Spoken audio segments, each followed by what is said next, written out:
আসসালামু আলাইকুম। আশা করি আপনারা সবাই ভালো আছেন। আজকে যে মুভিটা এক্সপ্লেইন করব তার নাম অল্টারনেটিভ ম্যাথ। 2+2 4-এর জায়গায় যদি 22 হয় তাহলে আপনার রিঅ্যাকশনটা কেমন হবে? মুভির শুরুতেই একটা ছেলে অঙ্ক পরীক্ষায় ফেল করার জন্য তার টিচারের কাছে আসে।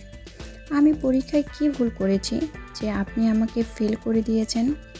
তখন টিচার বলে তুমি খাতায় ভুল উত্তর লিখেছ।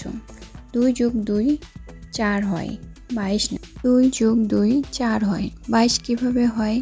এটা বলে ছেলেটি কলমদানিটা ফেলে দিয়ে চলে যায়। পরের দিন ছেলেটির মা বাবা টিচারের সাথে দেখা করতে যায়। ছেলেটির মা বলে আমার ছেলেটি এমন কী ভুল করেছে যে সে পরীক্ষায় ফেল করেছে। টিচার তাদেরকে কালকের সব কিছু খুলে বলে। কিছুক্ষণ পর ছেলেটির মা বাবা রেগে গিয়ে বলে 2+2 4 হয়, এটা আপনি প্রমাণ করে দেখান। এটা শুনে টিচারের মাথা নষ্ট হয়ে যায়। ছেলেটির মতো ওর বাবা মাও আহাম্মক। টিচারের কথা শুনে ছেলেটির মা টিচারকে একটা থাপ্পড় মারে আর সেখান থেকে চলে যায়। পরের দিন প্রিন্সিপাল টিচারের সাথে দেখা করতে আসে। টিচার ভেবেছিল কালকে ছেলেটির বাবা মার ব্যাপারে পদক্ষেপ নেবে। কিছুক্ষণ পর প্রিন্সিপাল বলে তাকে ওই ছেলেটির বাবা মার কাছে ক্ষমা চাইতে হবে। এটা শুনে টিচার রেগে যায় আর বলে তারা আমার সাথে খারাপ ব্যবহার করেছে, আমি কেন তাদের কাছে ক্ষমা চাইতে যাব?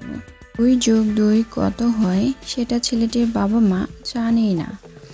প্রিন্সিপাল টিচারের কথায় গুরুত্ব না দিয়ে সেখান থেকে রাগ করে চলে যায়।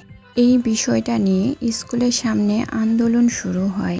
পরিস্থিতি খারাপ হওয়ার জন্য শহরের উচ্চ পদের কিছু লোক ও স্কুলের কর্মীরা মিলে একটা জরুরি মিটিংয়ের আয়োজন করে।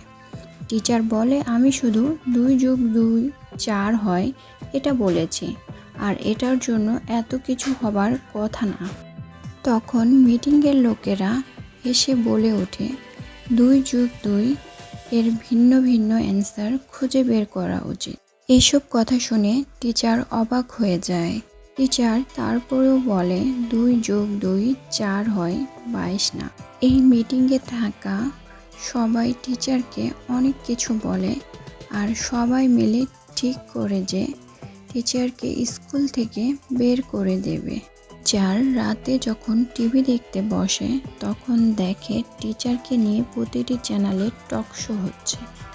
তারা এটা নিয়ে আলোচনা করছিল 2+2 4 হয় নাকি 22 হয়।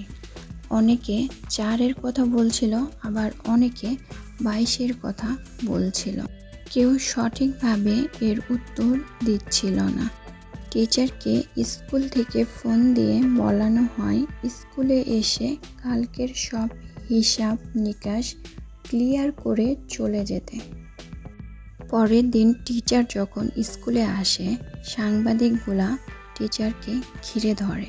প্রিন্সিপাল সাংবাদিকদের সামনেই টিচারকে বলে আপনার গত মাসের ঋণ ছিল $2000 আর এই মাসের ঋণ হচ্ছে $2000, মোট $4000। টিচার বলে ওঠে স্যার আপনি ভুল করছেন, এটা $4000 হবে না, $22000 হবে। টিচারের মুখে এই কথা শুনে প্রিন্সিপাল ভাষা হারিয়ে ফেলে।